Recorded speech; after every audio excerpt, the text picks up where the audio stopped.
কি কোন জায়গার আকাশের? আকাশের, জমিনের, আকাশ এবং জমিনে যা কিছু আছে সব কিছুর মানুষের, সমাজ এবং রাষ্ট্র সহ জীবনের সকল ক্ষেত্রের জন্য আল্লাহ হচ্ছেন সার্বভৌম ক্ষমতার একমাত্র মালিক।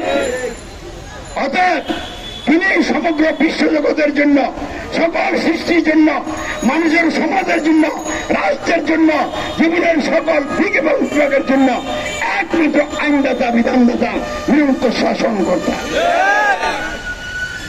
কিন্তু আপনি যদি আল্লাহকে সার্বভৌম ক্ষমতার মালিক, আইন বিধানদাতা, শাসনকর্তা, সমাজ এবং রাষ্ট্র পরিচালনায় মেনে না নেন, অমান্য করেন, এটা আল্লাহ কি আপনার প্রতি খুশি হবেন? চরম অসন্তুষ্ট হবেন। তাই গণতন্ত্রের মাধ্যমে সমাজ এবং রাষ্ট্র পরিচালনায় আল্লাহকে সকল ক্ষমতার মালিক অমান্য করা হয়। জনগণ নিজেরাই ক্ষমতার মালিক দাবি করে এবং এই গণতন্ত্রের মাধ্যমে আল্লাহকে আইনদাতা, বিধানদাতা, শাসনকর্তা অমান্য করা হয়। জনগণের ভোটে যারা এমপি তারা আইনদাতা বনে যায়, আর সরকার মন্ত্রী তারা শাসনকর্তা বনে যায়। তাহলে গণতন্ত্রের মাধ্যমে আল্লাহকে ক্ষমতার মালিক, সার্বভৌমত্বের মালিক, আইনদাতা, বিধানদাতা, শাসনকর্তা অমান্য করা মহানভাবের সাথে কুহুরি করা হয়েছে, বিদ্রোহ করা হয়েছে।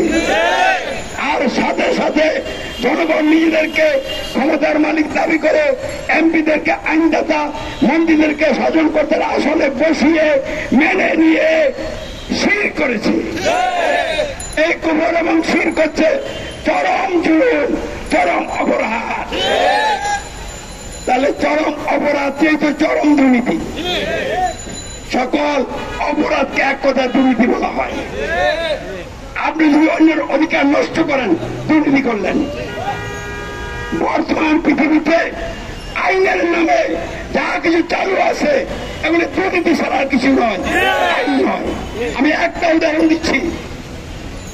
মানুষের অন্ন, বস্ত্র, বাসস্থান, শিক্ষা, চিকিৎসা, জানের নিরাপত্তা, মালের নিরাপত্তা, ইজ্জতের নিরাপত্তা, মানবিক মর্যাদাবোধ, এগুলি কি মানুষের জন্য অধিকার নয়? কিন্তু যেই দেশে যারা হত্যাকর্তা, যারা অফিসার র্যাঙ্কের লোক, কর্মকর্তা, তাদের যদি বেতন ভাতা বেশি হয় আর তৃতীয় চতুর্থ কর্মচারীদের বেতন ভাতা যদি কম হয়, আর এই কারণে সাধারণ কর্মচারীরা যদি তাদের জীবন ধারণের জন্য প্রয়োজনীয় অর্থ না পায়, আর কর্মকর্তারা যদি বিলাসিতায় জীবনযাপন করে, এটা কি বৈষম্য নয়? এটা মারাত্মক বৈষম্য। বাংলাদেশ সহ, সৌদি আরব সহ, ইন্ডিয়া সহ, চীন, রাশিয়া সহ, আমেরিকা সহ প্রত্যেকটা রাষ্ট্রে যারা কর্মকর্তা তাদের বেতন ভাতা বেশি, সুযোগ সুবিধা বেশি, আর সাধারণ মানুষ দুঃখে দুঃখে মরছে। তাহলে এইসব নেতা নেত্রীরা বৈষম্য দূর করতে পারবে না। এরাই দুর্নীতিবাজ নেতা। অতএব আমি স্পষ্ট বলে দিচ্ছি, গণতন্ত্র, রাজতন্ত্র, সমাজতন্ত্র, সামরিকতন্ত্র, এইসব তন্ত্রের মাধ্যমে আল্লাহর বিরুদ্ধে বিদ্রোহ করা হয়েছে, আল্লাহর সাথে শরীক করা হয়েছে। ইন্না শিরকা লাযুলুন আযীম, নিশ্চয়ই শিরক হচ্ছে সবচেয়ে বড় জুলুম। তাহলে সবচেয়ে বড় জুলুম মানে সবচেয়ে বড় অপরাধ, সবচেয়ে বড় দুর্নীতি।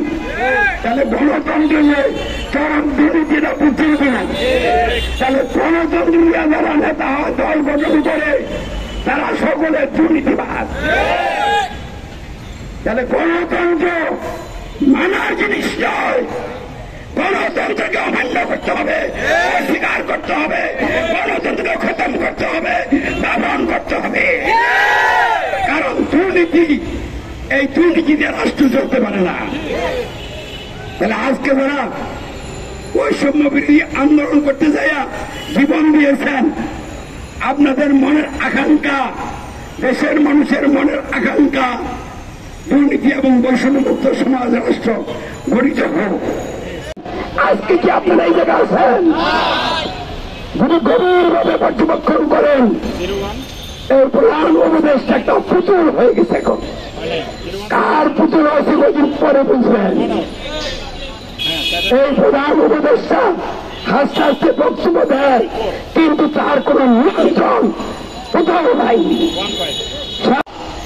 দুর্নীতিমুক্ত সমাজ আমার রাষ্ট্র গঠন করা যাবে না, কেন যাবে না আরো পরিষ্কার করে বলে দিচ্ছি। গণতন্ত্রের মধ্যে স্রষ্টার বিরুদ্ধে বিদ্রোহ করার জন্য এবং স্রষ্টার মূলত নেতা বিরুদ্ধে বিদ্রোহ করার জন্য ব্যবস্থা করে দিয়েছে। এক নম্বর, গণতন্ত্রের মাধ্যমে আল্লাহর সার্বভৌমত্ব অমান্য করা হয়েছে।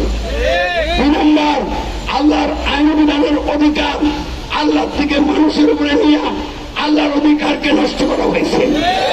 তিন নম্বর, শাসন কর্তৃত্ব আল্লাহর অমান্য করা হয়েছে।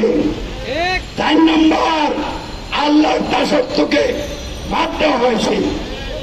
পাঁচ নম্বর, আল্লাহর আইন পালন করা হচ্ছে না, আল্লাহর আইন পালনকে বাদ দেওয়া হয়েছে। ছয় নম্বর, উপাসনা বলে যার যার। উপাসনা কি যার যার না সৃষ্টিকর্তা আল্লাহ? তাহলে উপাসনার যার যার বলে সৃষ্টিকর্তার উপাসনাকে বাদ দেওয়া হয়েছে।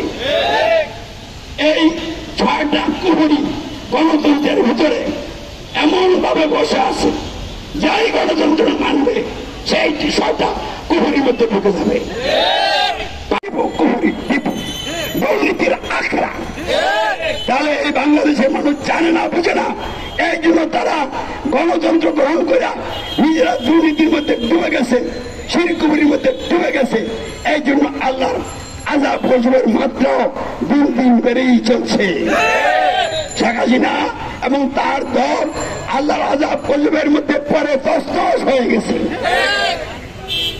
আর সামনে এখন যারা গণতন্ত্র প্রতিষ্ঠা কইরা ভালো কিছু করার স্বপ্ন দেখছেন, আপনাদেরকে আল্লাহ ছাড়বেন না।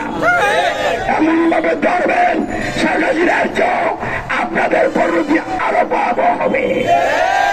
তাই আমি সরকার, প্রশাসন, আলেম ওলামা, পীর মাশায়েখ সকলকে একদিকে সাবধান করছি, সতর্ক করছি, সাথে সাথে আহ্বান করছি, আল্লাহর আযাব গজবতে বাঁচতে হলে কাল বিলম্ব না করে গণতন্ত্র আপনারা ত্যাগ করুন। গণতন্ত্রের প্রতি হাঁটবেন না। আর কি করবেন এটা একটু পরে বলছি। গণতন্ত্র ত্যাগ করলেন, ত্যাগ করে নেবেন কি? অন্য কোন মানব রচিত ব্যবস্থা নেওয়া যাবে না, কারণ সব তন্ত্রের একই দোষ। সব তন্ত্রের দোষটি ভিন্ন একই দোষ। মৌলিক ব্যাপারে সকল তন্ত্রের দোষ একই রকম। রাজতন্ত্রের সার্বভৌমত্ব রাজার, আইন বিধান রাজার, শাসন কর্তৃত্ব রাজার, দাসত্ব রাজার, আনুগত্য রাজার, উপাসনাও তারই করা। তাহলে সামরিক তন্ত্রে সার্বভৌমত্ব সামরিক জান্তার, শাসন কর্তৃত্ব আইন বিধান সামরিক জান্তার এবং দাসত্ব আনুগত্য সবই সামরিক বাহিনী। সমাজতন্ত্রে শ্রমিক শ্রেণীর নামে মানুষেরই সার্বভৌমত্ব আইন বিধান কর্তৃত্ব, মানুষেরই দাসত্ব, মানুষের আইন আনুগত্য এবং গাড়ি উপাসনার পথে হাঁটতে হয়। অর্থাৎ কোন তন্ত্রই ভালো না। তাহলে সব তন্ত্র দুর্নীতি আর দুর্নীতির আখড়া।